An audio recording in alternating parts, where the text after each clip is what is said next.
been feeding on 1,000 things that promised they would fill me up. But every meal leaves me emptier, like drinking from a broken cup. I chase satisfaction like it's prey, but it always stays one step ahead.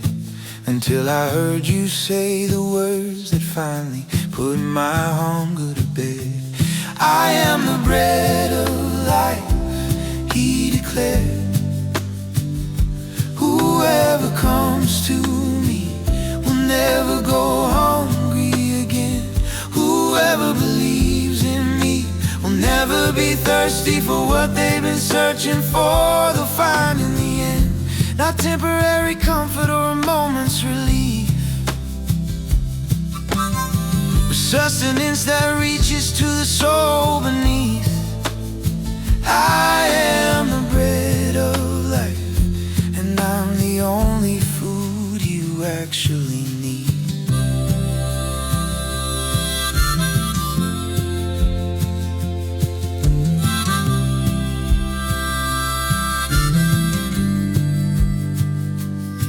There's a difference between being fed and being truly satisfied. One just delays the next craving, the other fills what's died inside. I thought I needed more of everything, more success, more love, more control. But what I needed was the one who said, I'm the bread that makes you whole. The manna in the desert only lasted for a day. Their fathers ate and still they died along the way. But there's a bread that came down from heaven, that if you eat you'll live forever. Not just surviving, but alive in every way. So whoever comes to him will never hunger, not because the ache disappears, but because he fills the deepest need that we've been trying to feed for years. And whoever believes in him will never thirst, not because desire fades away, but because he satisfies the longing that nothing else could ever say. You are the bread of life, you declare. Whoever comes to me will never go hungry again. Whoever believes in you will never be thirsty for what I've been searching for. I found in the end not temporary comfort or a moment's relief, but sustenance that reaches to my soul beneath. You are the bread of life, and you're the only food I actually need. Jesus, you're all I need.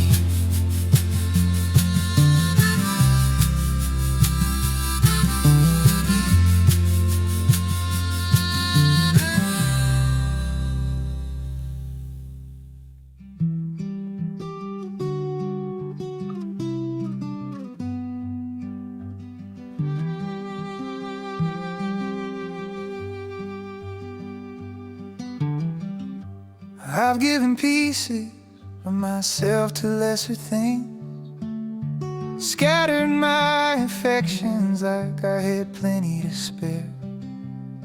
But there's a hollowness that comes from living divided, from loving with only half of what's there.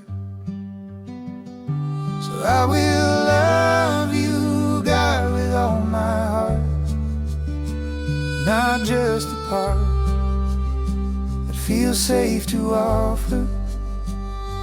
With all my soul, with all my mind, every hidden corner, every thought I harbor. You're not asking for a portion or a slice, you're asking for the whole of my life.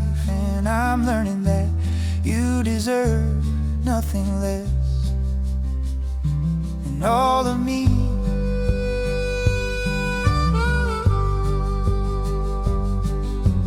My heart wants to wander toward comfort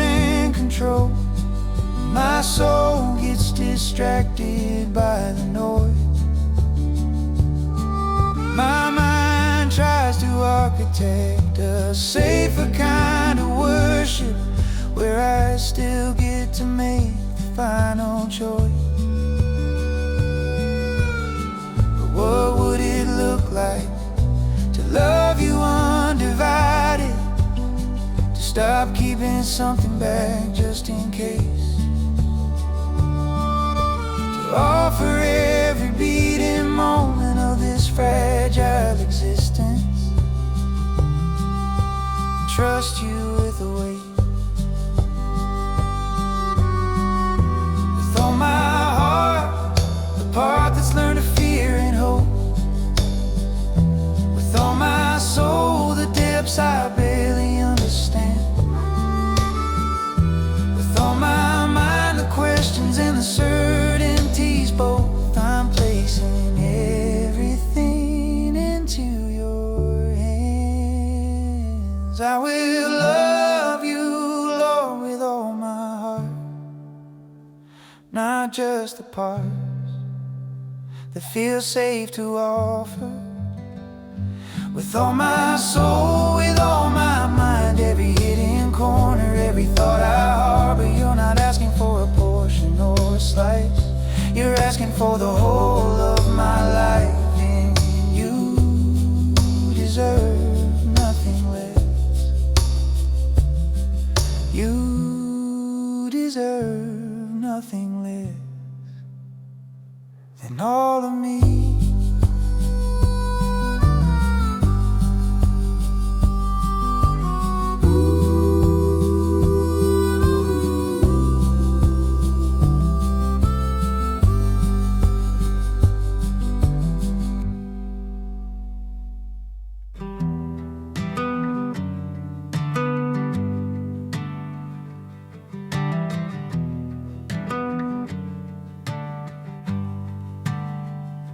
Say I care about eternity, but I spend my days chasing what will rust. I claim my faith is what defines me, but my calendar tells a story of mistrust. There's a gap between what I profess to love where I actually place my bet.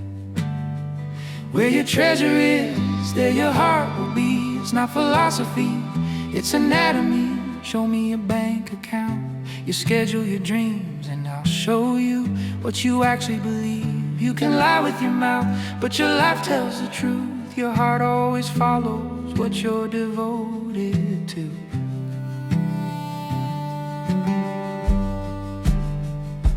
Tell myself I give it all for Jesus, but I hold so tight to what I own. I say that people matter most, but I invest my time in things I can't control.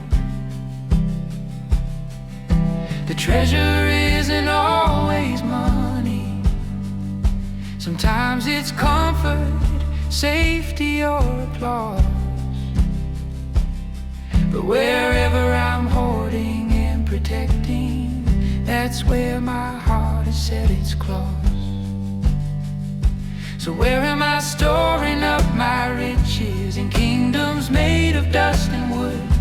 Or am I building something that will last beyond the grave, beyond the flood? Because the heart is not a rebel, it's a faithful, obedient slave. It will always, always follow whatever treasure we have made.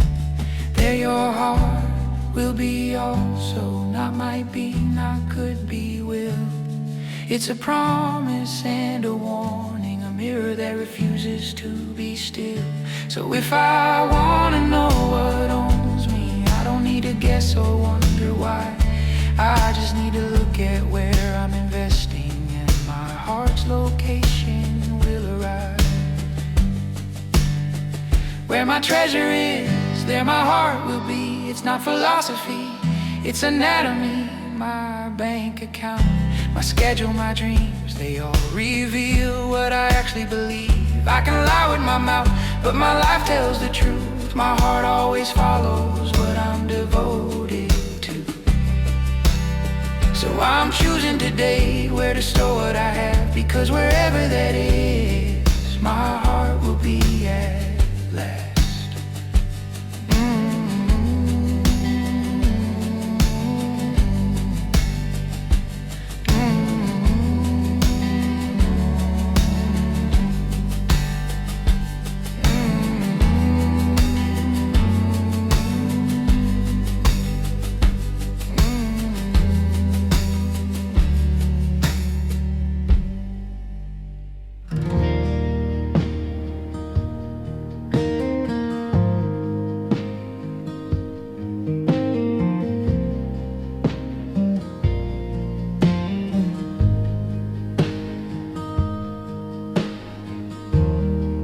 I've been keeping score for years.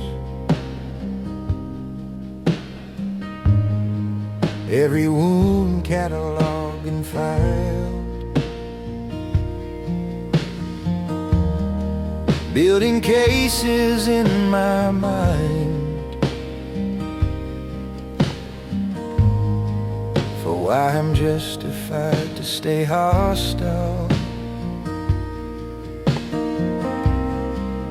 There's a prison I've constructed with bars made of my own contempt,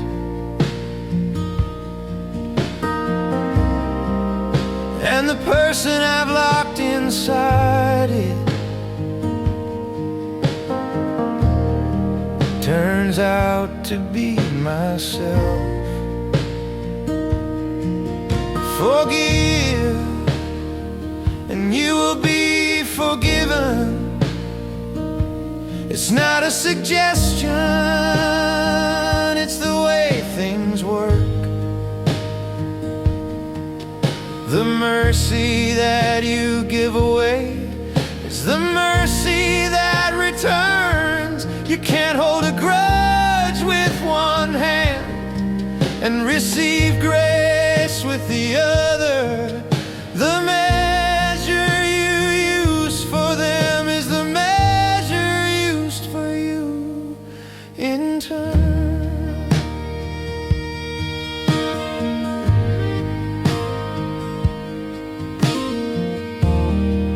I want God to overlook my failures, to give me chance after chance.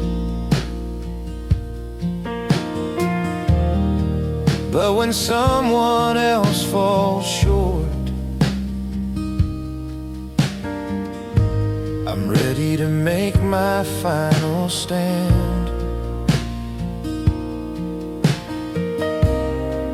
As if the grace I'm desperate for doesn't apply across the board.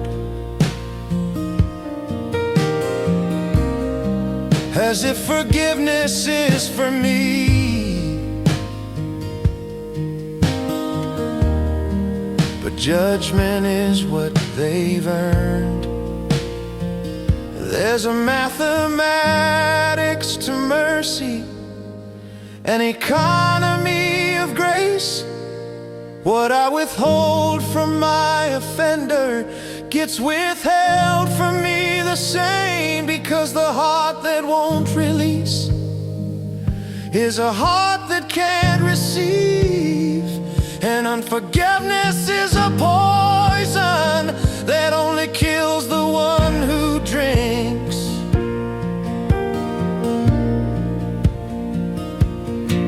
So I'm learning to let go, not because they deserve it now, not because what they did was right, but because I need to learn somehow that holding on to bitterness only keeps me in the past.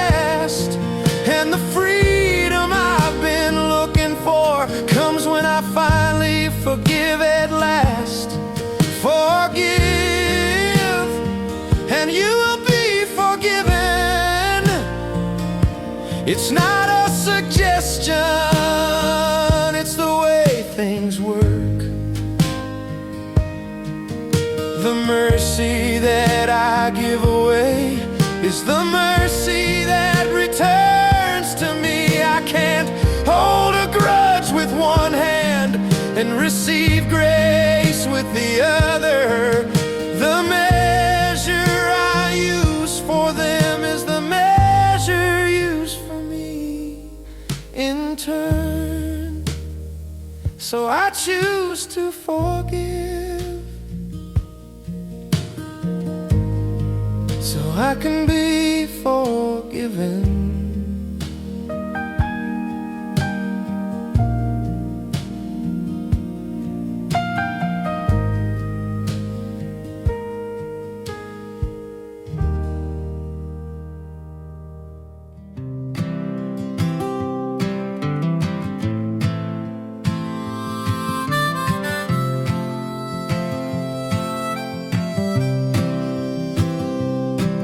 Thought salvation was a one-time transaction. Sign the paper, say the prayer, and you're done. But you're talking about something more like surgery, a daily laying down of who I would have become. Whoever wants to be your disciple must deny themselves, he said to them all. Take up their cross daily and follow, not once but every morning when they wake and hear you call. This isn't a moment, it's a lifestyle. This isn't a decision, it's a death I choose again. Every single day I have to pick up what would kill me and follow where you're leading, my teacher and my friend. The cross isn't a piece of jewelry, it's not a symbol on my wall. It's the instrument of execution for everything I thought I was. My dreams, my rights, my preferences, the plans I made without your voice, all of it dies on that wood, and I have to make that choice. Daily means it never gets easier. Daily means I can't coast on yesterday's surrender. Daily means the war is never over until the day I finally see you face to face. And some days I wanna put it down, some days I'll resent the weight, but the call remains the same each morning. Deny yourself, take up your cross, don't hesitate. You said to them all, not just the zealous, not just the ones who feel called to extreme things, but to anyone who wants to be your disciple. This is the cost that following brings, and I'm learning that the cross I carry isn't the suffering that just happens to me. It's the willing choice to die to my agenda, so your life can be the life I breathe. If I wanna be your disciple, I must deny myself. You said it clear, take up my cross daily and follow. Not when it's convenient, but every single year. This isn't a moment, it's a lifetime. This isn't a decision, it's a death I choose today. Every single morning I must pick up what will kill me and follow where you're leading. Come what may, I'll follow where you're leading. Come what may.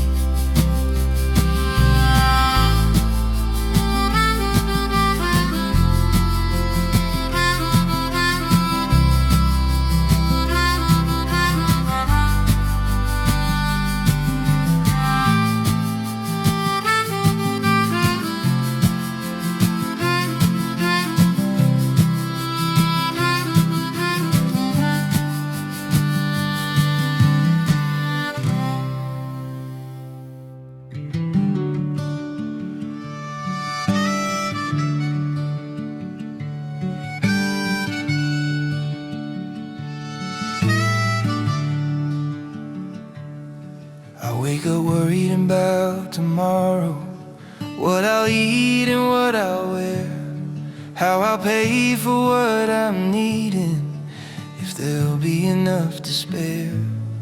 I made survival my religion and anxiety my daily bread, chasing after all these things like they're what keeps me from the dead.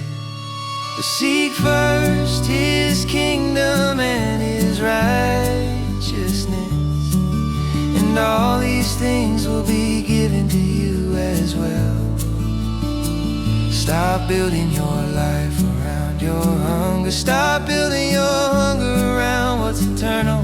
The math doesn't make sense to the practical mind, but the promise is clear if you're willing to try.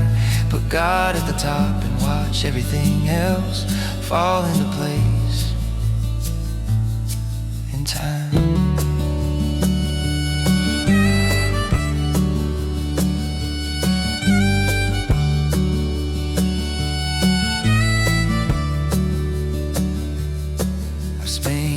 Arranging my priorities, making sure I'm covered and secure, building safety nets and backup plans, like faith was something I couldn't be sure.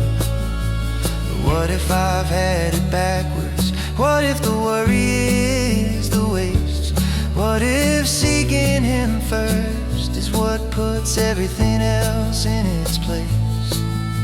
The birds don't plant or gather in barns, yet He feeds them every day. The flowers don't work for what they wear, yet they're dressed in royal array. And if He cares for thee so deeply, how much more will He provide for those who make His kingdom the center of their life? So I'm learning to seek first what matters, His kingdom and His righteousness above, to stop white-knuckling my way through existence and trust His provision and His love. All these things I've been chasing, food and clothes and earthly gain, will be given to me as well when I stop making them the main thing. But seek first His kingdom and His righteousness, and all these things will be given to you as well. Stop building your life around your hunger. Stop building your hunger around what's eternal. The math doesn't make sense to the practical mind, but the promise is clear if I'm willing to try. Put God at the top and watch everything else fall into place, fall into line. First things first, and everything else follows behind.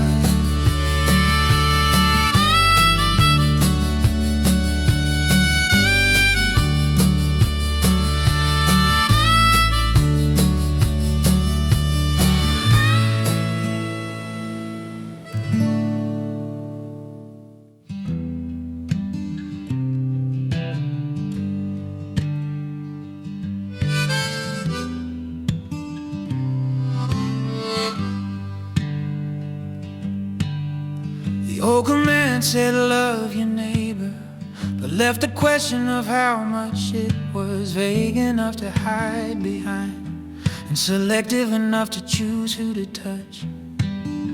But then you knelt before your betrayal with a towel and a basin in your hands, and suddenly the standard shifted to something I don't know if I can stand. A new command I give you: love one another.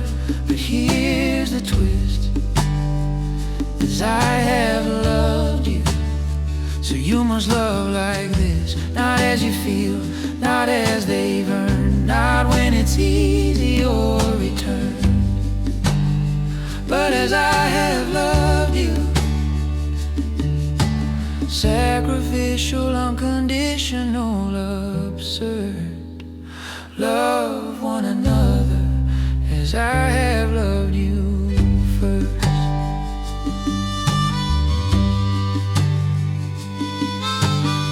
You opposite of grace.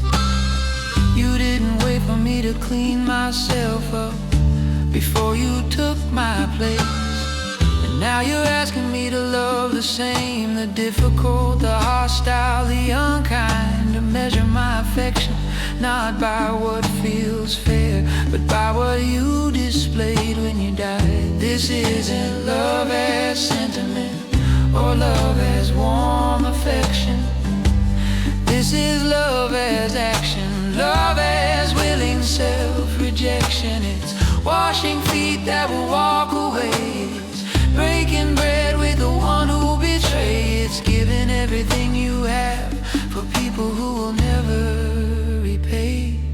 So you must love one another, not with a love that comes naturally, but with a love that cost you everything, the love that bled on Calvary. This is the new command you're giving, and it terrifies me to the core, because loving as you love me means I can't hold back anymore. A new command you give us: love one another.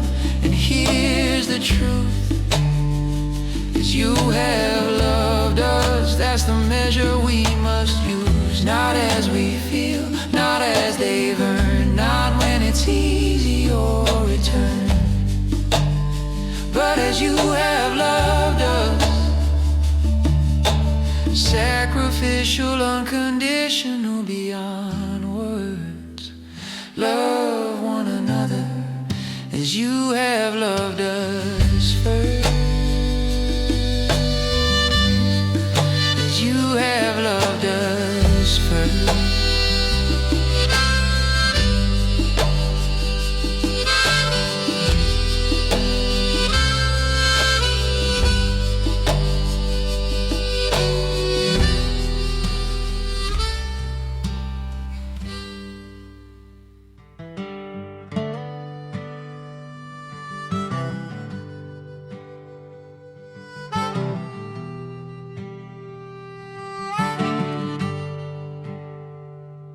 I've been climbing ladders made of gold, building empires out of dust and dreams, reaching for the top of everything that the world says is worth achieving.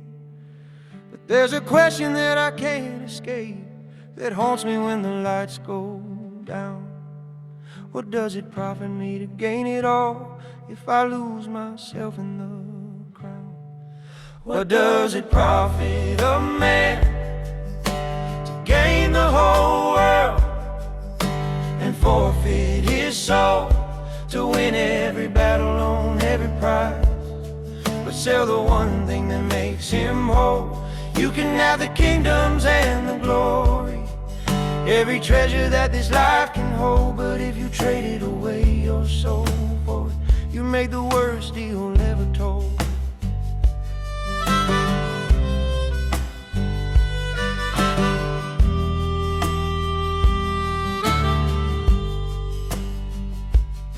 I see them standing at the summit with everything they said they need, but there's an emptiness behind their eyes that all their success can't seem to feed. Because they climbed by stepping on their conscience, they won by compromising what was true, and now they're haunted by the ghost of who they were before they knew. The world will offer you its kingdoms, lay them at your feet and say, just bow down, just bend a little, just look the other way.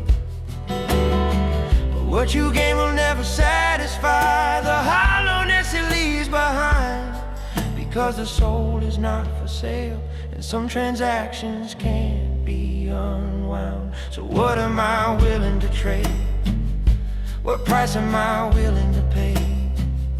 For comfort, for success, for approval, for having everything my way. And when I'm standing at the end with all I've accumulated here, will it have been worth the cost of losing what I should have held most dear?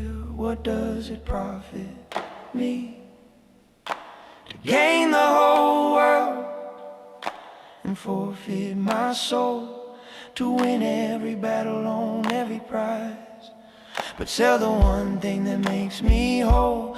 I can have the kingdoms and the glory, every treasure that this life can hold, but if I trade away my soul for it, I've made the worst deal ever told.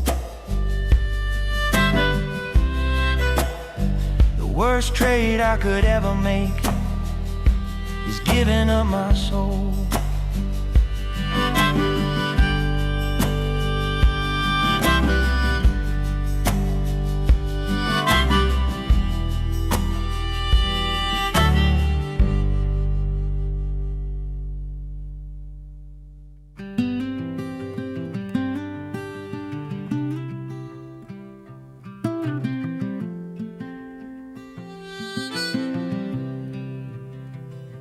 I wanna be heard when I'm trying to speak. I wanna be seen when I'm standing there. I want someone to notice when I'm struggling, to offer help before I have to ask for it.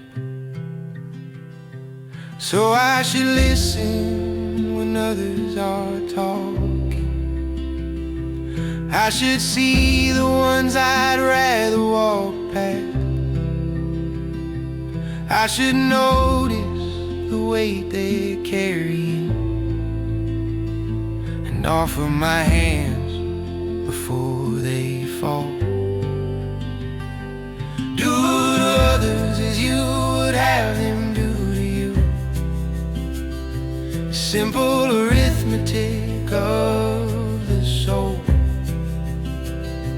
Treat them the way you're desperate to be treated, and watch the world become a little more whole. I want patience when I make mistakes. I want mercy when I fail again. I want someone to believe I'm more than my worst moment, give me room to try to make amends. But I've been quick to judge and slow to forgive. I've held grudges like they were treasure. I've withheld the very grace I'm begging for, while demanding it without measure. I apply to everyone else somehow never quite applies to me. But you're asking for consistency between what I want and what I give freely. I want kindness when I'm having a hard day. I want someone to assume the best of me. I want grace for the battles no one sees, for the wars I'm fighting internally. So I will listen when others are talking. I will see the ones I'd rather walk past. I will notice the weight they're carrying and offer my hands before they fall. Do to others as I would have them do to me. It's the simplest and hardest truth I know. Treat them the way I'm desperate to be treated, become the change I wanna see grow.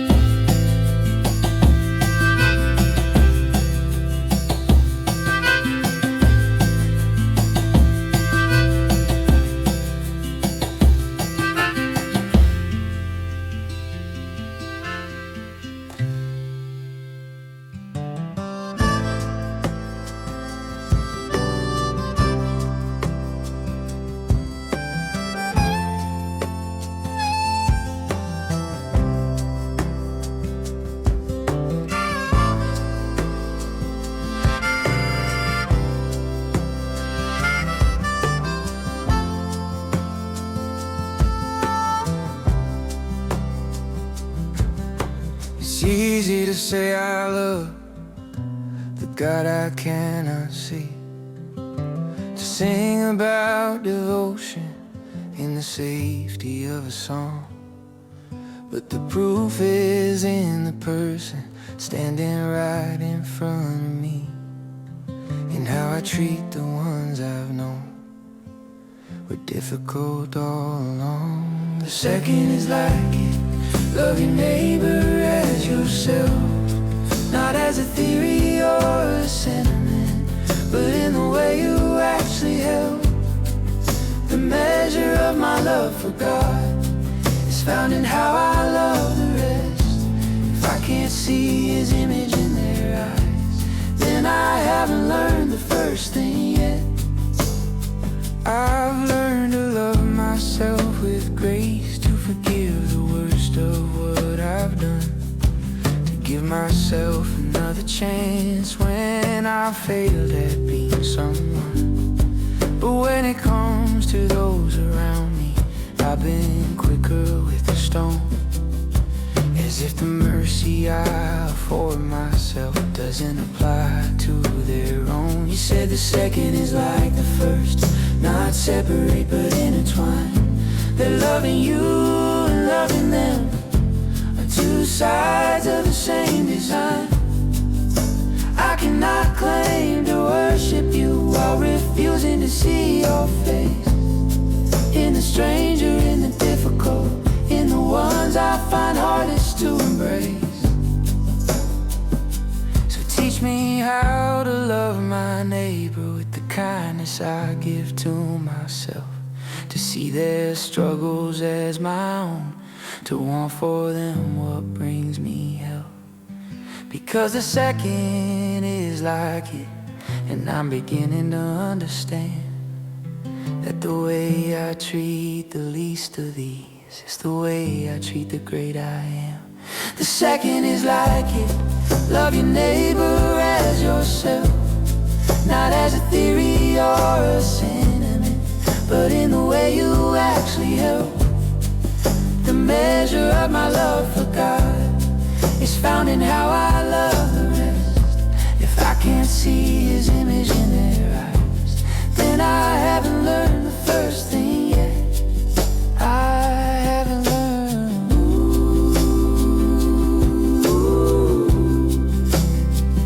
Haven't learned.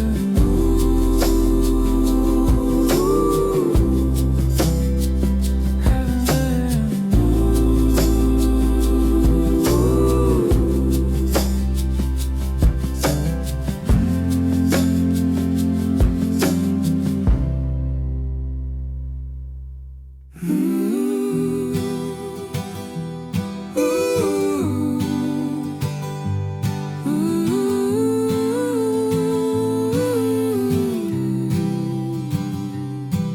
I've been feeding on 1,000 things that promised they would fill me up, but every meal leaves me emptier, like drinking from a broken cup. I chase satisfaction like it's prey, but it always stays one step ahead, until I heard you say the words that finally put my hunger to bed. I am the bread of life, He declared. Whoever comes to me will never go hungry again. Whoever believes in me will never be thirsty for what they've been searching for. They'll find in the end not temporary comfort or a moment's relief, but sustenance that reaches to the soul beneath. I am the bread of life, and I'm the only food you actually need. There's a difference between being fed and being truly satisfied. One just delays the next craving, the other fills what's died inside.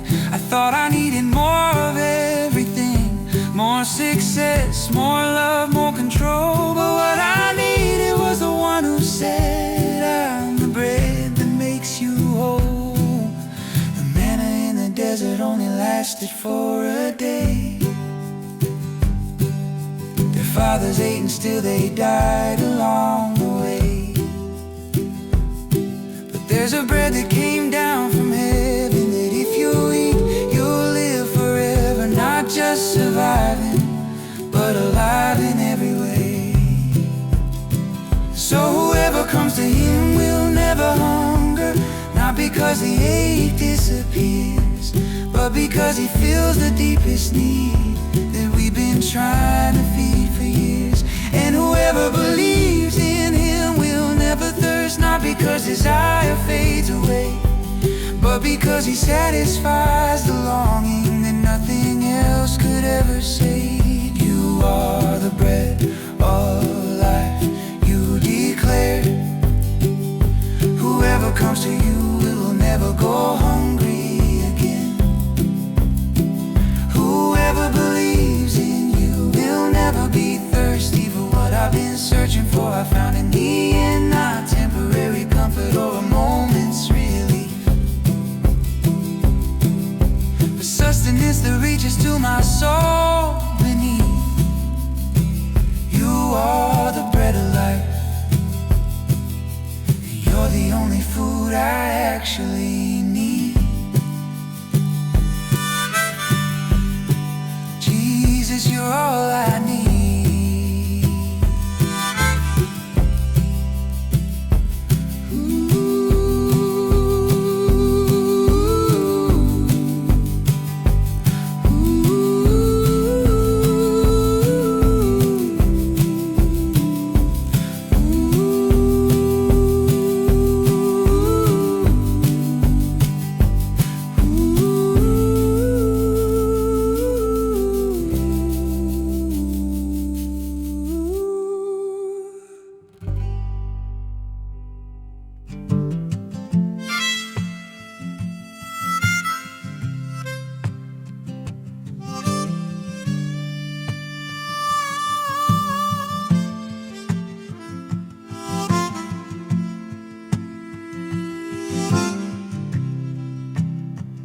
I've given pieces of myself to lesser things, scattered my affections like I had plenty to spare.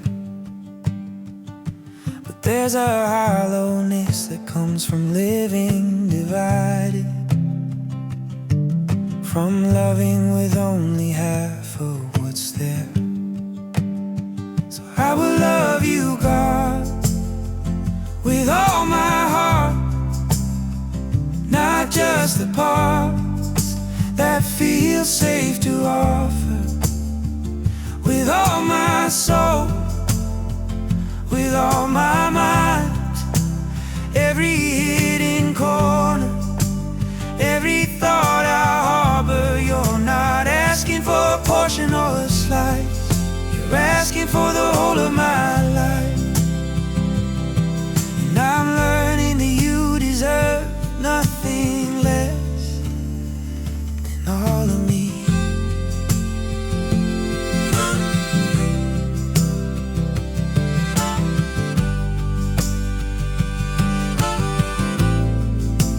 My heart wants to wander toward comfort and control.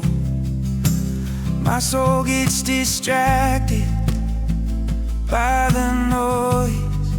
My mind tries to architect a safer kind of worship, where I still get to make the final choice. But what would it look like to love you undivided? To stop keeping something back just in case, to offer every beating moment of this fragile existence and trust you with the weight.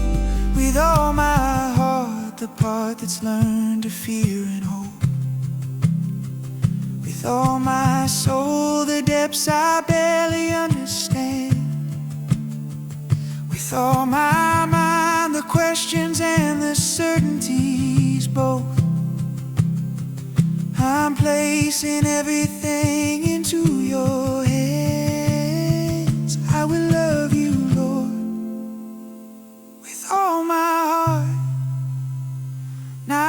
just the parts that feel safe to offer. With all my soul, with all my mind, every hidden corner, every thought I harbor. You're not asking for a portion or a slice, asking for the whole of my life. You deserve nothing less. You deserve nothing less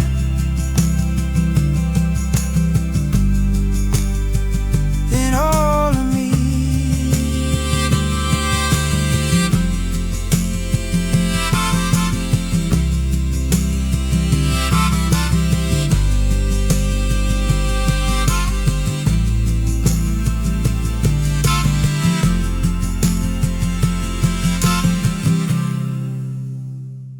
I say I care about eternity, but I spend my days chasing what will rust. I claim my faith is what defines me, but my calendar tells a story of mistrust. There's a gap between what I profess to love and where I actually place my bet. Where your treasure is, there your heart will be. It's not philosophy, it's anatomy. Show me your bank account, your schedule, your dreams, and I'll show you what you actually believe. You can lie with your mouth, but your life tells the truth. Your heart always follows what you're devoted to.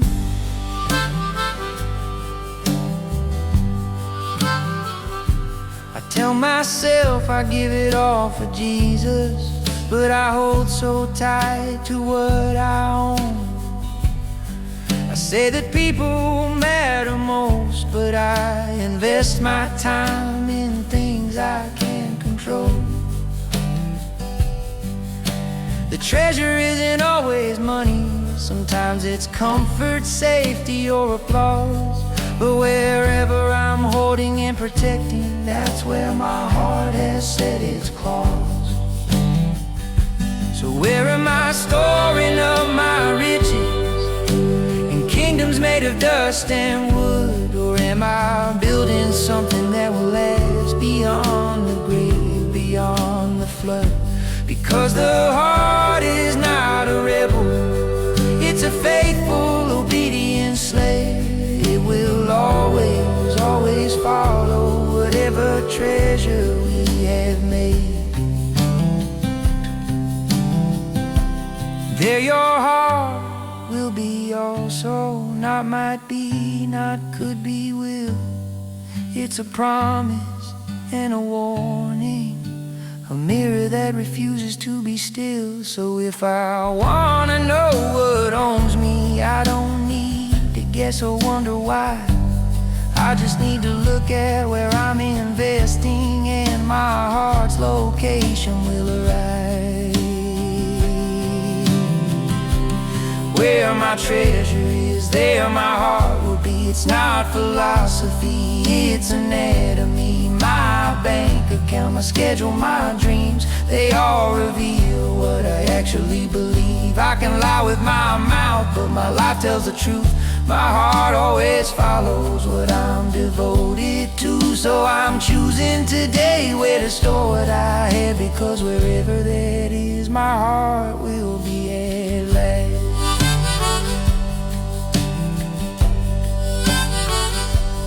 So I'm choosing today where to store what I have, because wherever that is, my heart will be at last.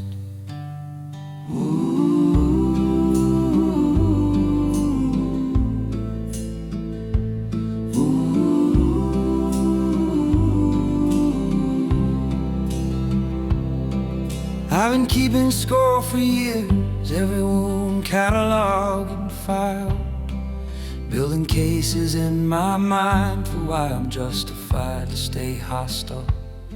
But there's a prison I've constructed with bars made of my own contempt.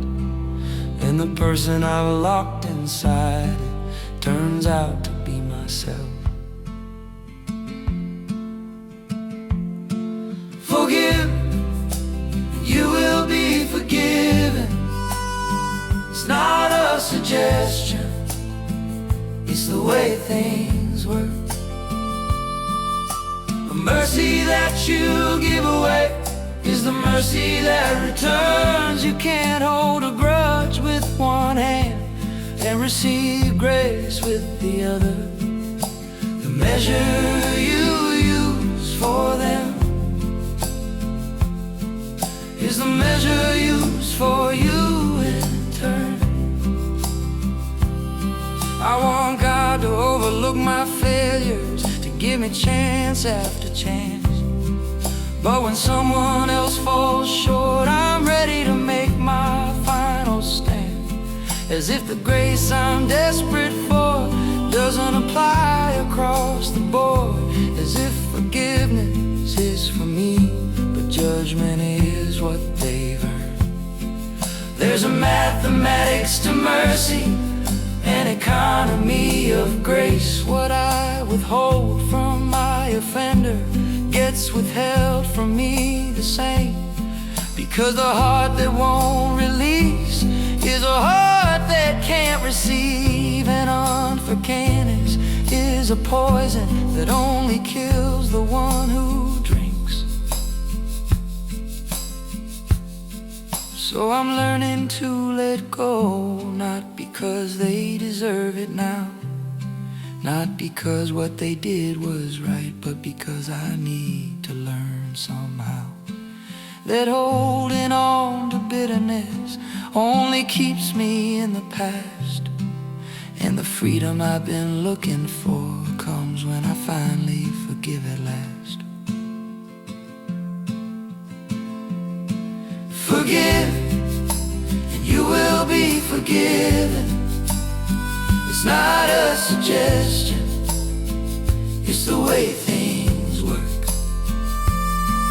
The mercy that I give away is the mercy that returns to me. I can't hold a grudge with one hand and receive grace with the other. The measure I use for them is the measure used for me in turn. So I choose to forgive, so I can be forgiven.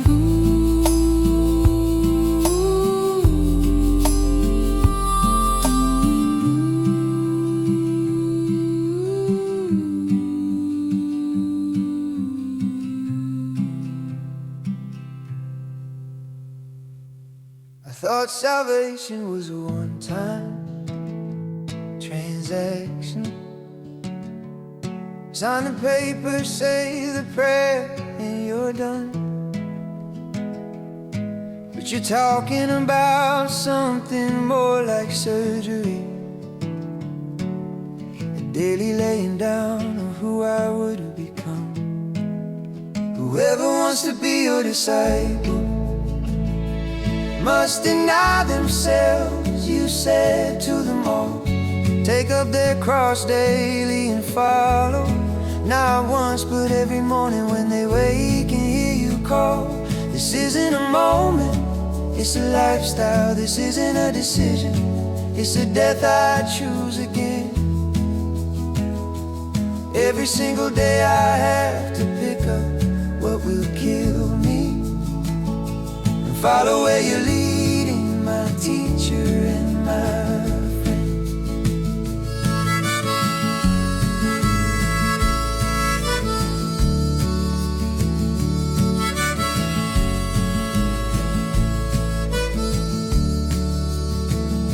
The cross isn't a piece of jewelry, it's not a symbol on my wall. It's the instrument of execution for everything I thought I was. My dreams, my rights, my preferences, the plans I made without your voice. All of it dies on that wood, and I have to make that choice.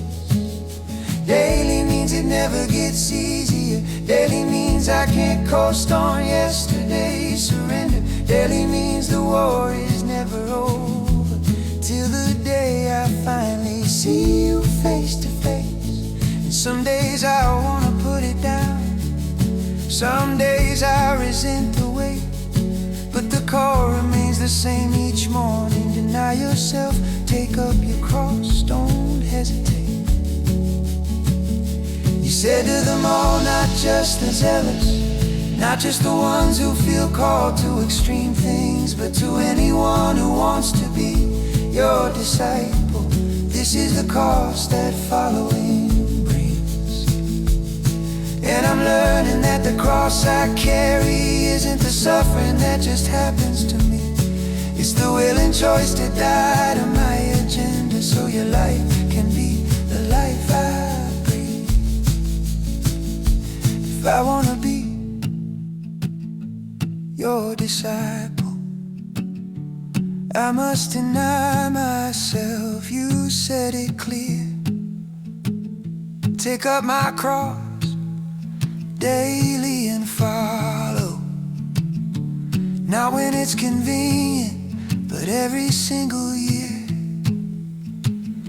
This isn't a moment, it's a lifetime.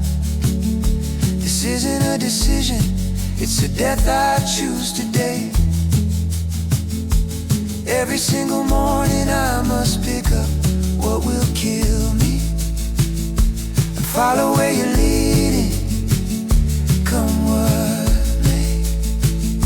I'll follow where you're leading, come what may.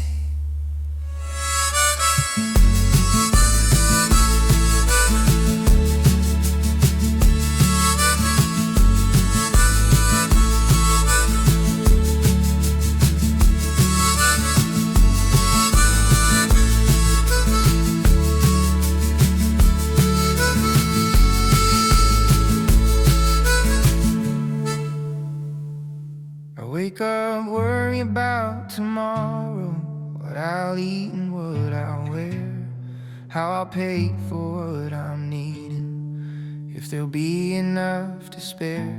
I've made survival my religion and anxiety my daily bread, chasing after all these things like they're what keeps me from the dead. But seek first His kingdom and His righteousness, and all these things will be given to you as well. Start building your life around your hunger. Start building your hunger around what's eternal. The math doesn't make sense to the practical mind, but the promise is clear if you're willing to try. Put God at the top and watch everything else fall into place in time.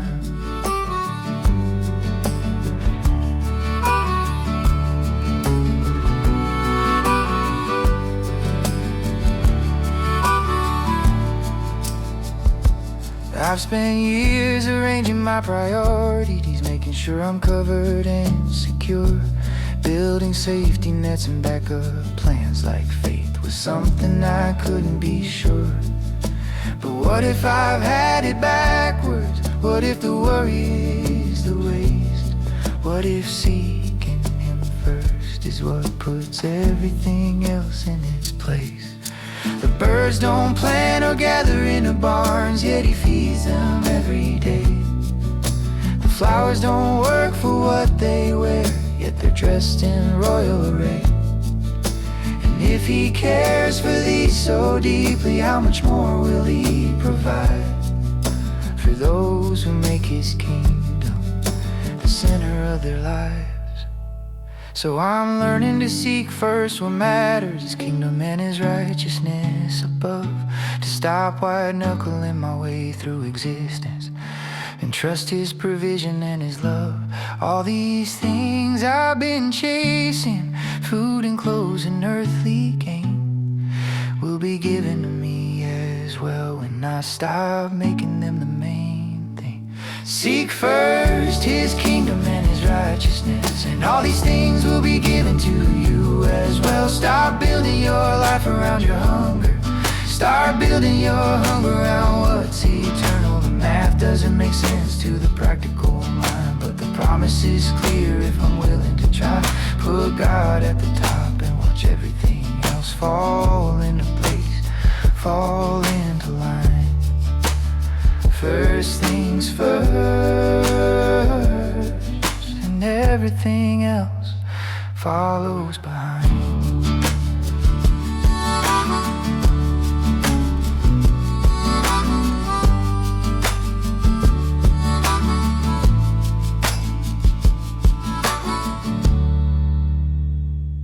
The old command said love your neighbor,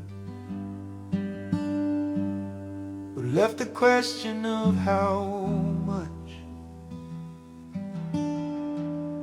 It was vague enough to hide behind, and selective enough to choose who to touch. But then you knelt before your betrayer, with a towel and a basin in your hands, and suddenly the standard shifted to something I don't know if I can stand. A new command I give you: love one another. But here's the twist: as I have loved you, so you must love like this. Not as you feel, not as they've earned, not when it's easy or return, but as I have loved you, sacrificial, unconditional, absurd. Love one another as I have loved you first.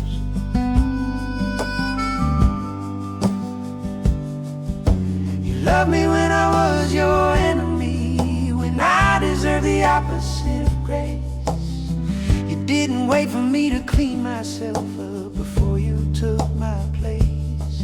And now you're asking me to love the same, the difficult, the hostile, the unkind. To measure my affection not by what feels fair, but by what you displayed when you died. This isn't love, it's sentiment. All love is warm affection. This is love as action, love as willing self-rejection. It's washing feet that will walk away, it's breaking bread with the one who betrays, giving everything you have for people who will never be repaid. So you must love one another, not with the love that comes naturally,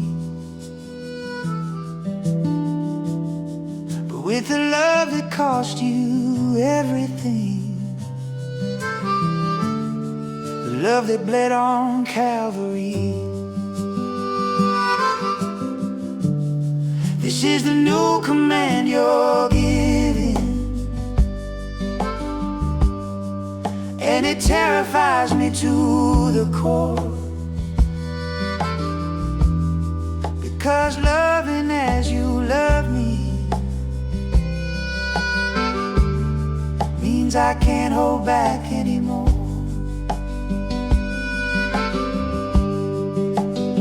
The new command you give us: love one another.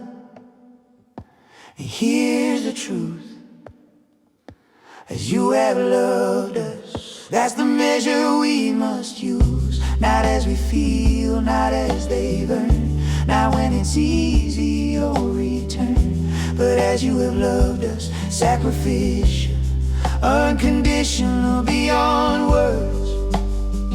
Love one another as you have loved us first. As you have loved us first.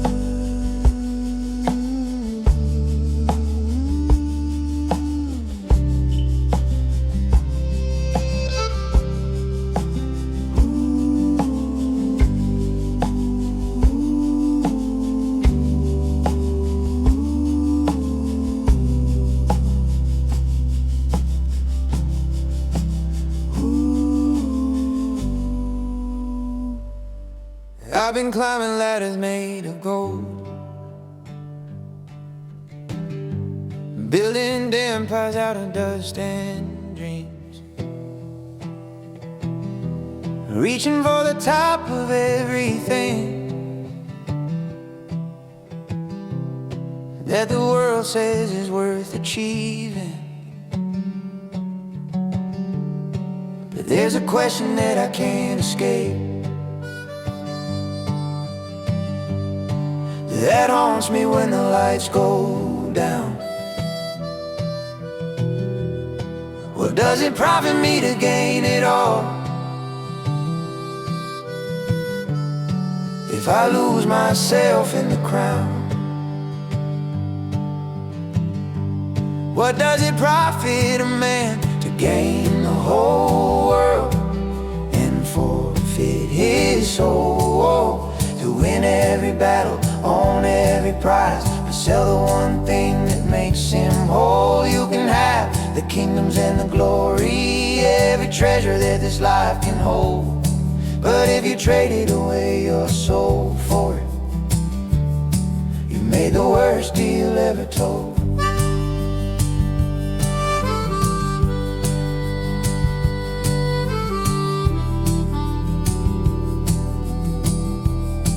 See them standing at the summit with everything they said they need, but there's an emptiness behind their eyes that all their success can't seem to feed, because they climb by stepping on their conscience. They won by compromising what was true, and now they're haunted by the ghost of who they were before they knew. The world will offer you its kingdoms, lay them at your feet and say, just bow down, just bend a little, just look the other way.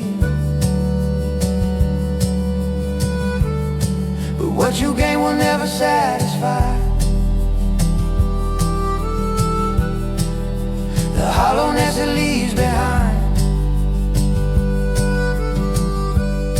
because the soul is not for sale. Some transactions can't be unwound. So what am I willing to trade? What price am I willing to pay? For comfort, for success, for approval, for having everything my way. When I'm standing at the end with all I've accumulated here, will it have been worth the cost of losing what I should have held most dear? What does it profit me to gain the whole world and forfeit my soul? To win every battle, own every prize, but sell the one thing that makes me whole. I can have the kingdoms and the glory, every treasure that this life can hold, but if I trade away my soul for it, I made the worst deal ever told.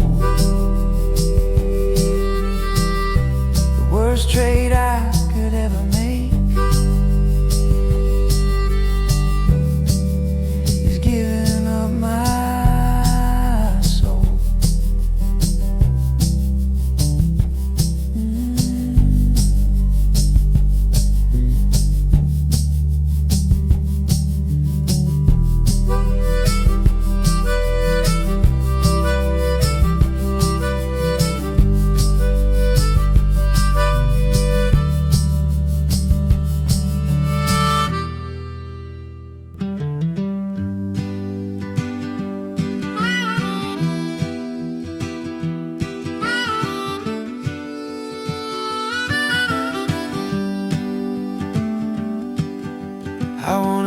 her when I'm trying to speak.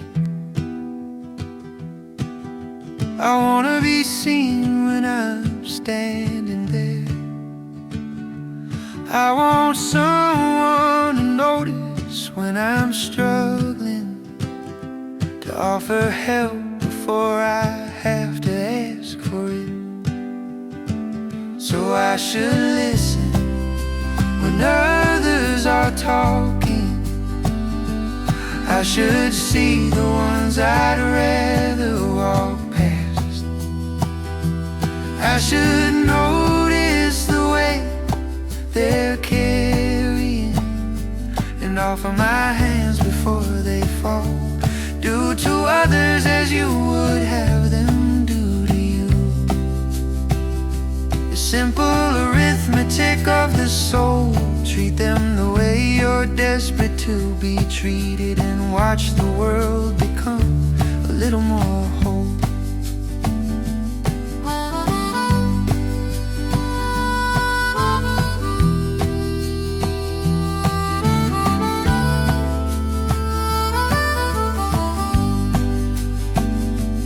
I want patience when I make mistakes. I want mercy when I fail again. I want someone to believe I'm more than my worst moment, to give me room to try to make amends. But I've been quick to judge and slow to forgive.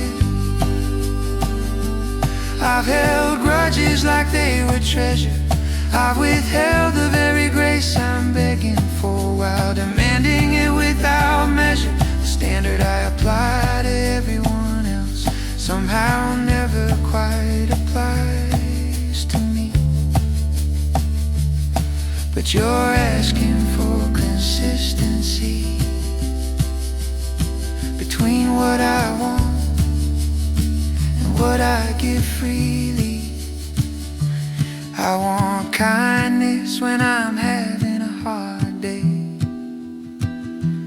I want someone to assume the best of me. I want grace for the battles no one sees, for the wars I'm fighting internally. So I will listen when others are talking. I will see the ones I'd rather walk past. I will notice the way they're carrying, and offer my hands before they fall. Do to others as I would have them do to me.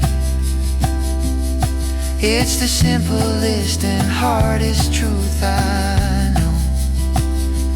Treat them the way I'm desperate to be treated, and become the change I wanna see grow.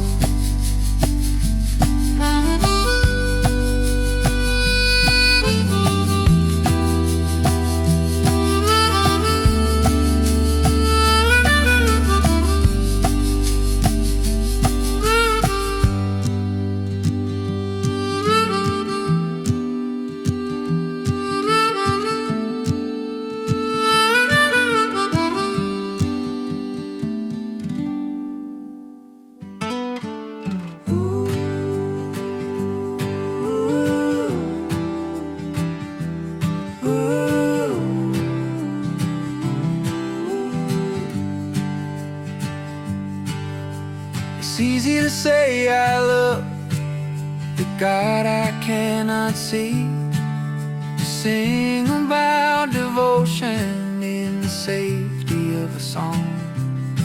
But the proof is in the person standing right in front of me, and how I treat the ones I've known were difficult all along. The second is like it. Love your neighbor as yourself, not as a theory or a sentiment, but in the way you actually help. measure of my love for God is found in how I love the rest.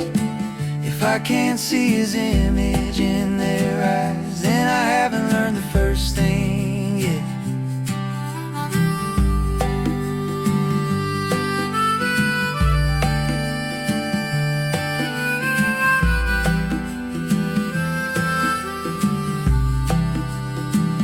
I've learned to love myself with grace, to forgive the worst of what I've done, to give myself another chance when I failed at being someone.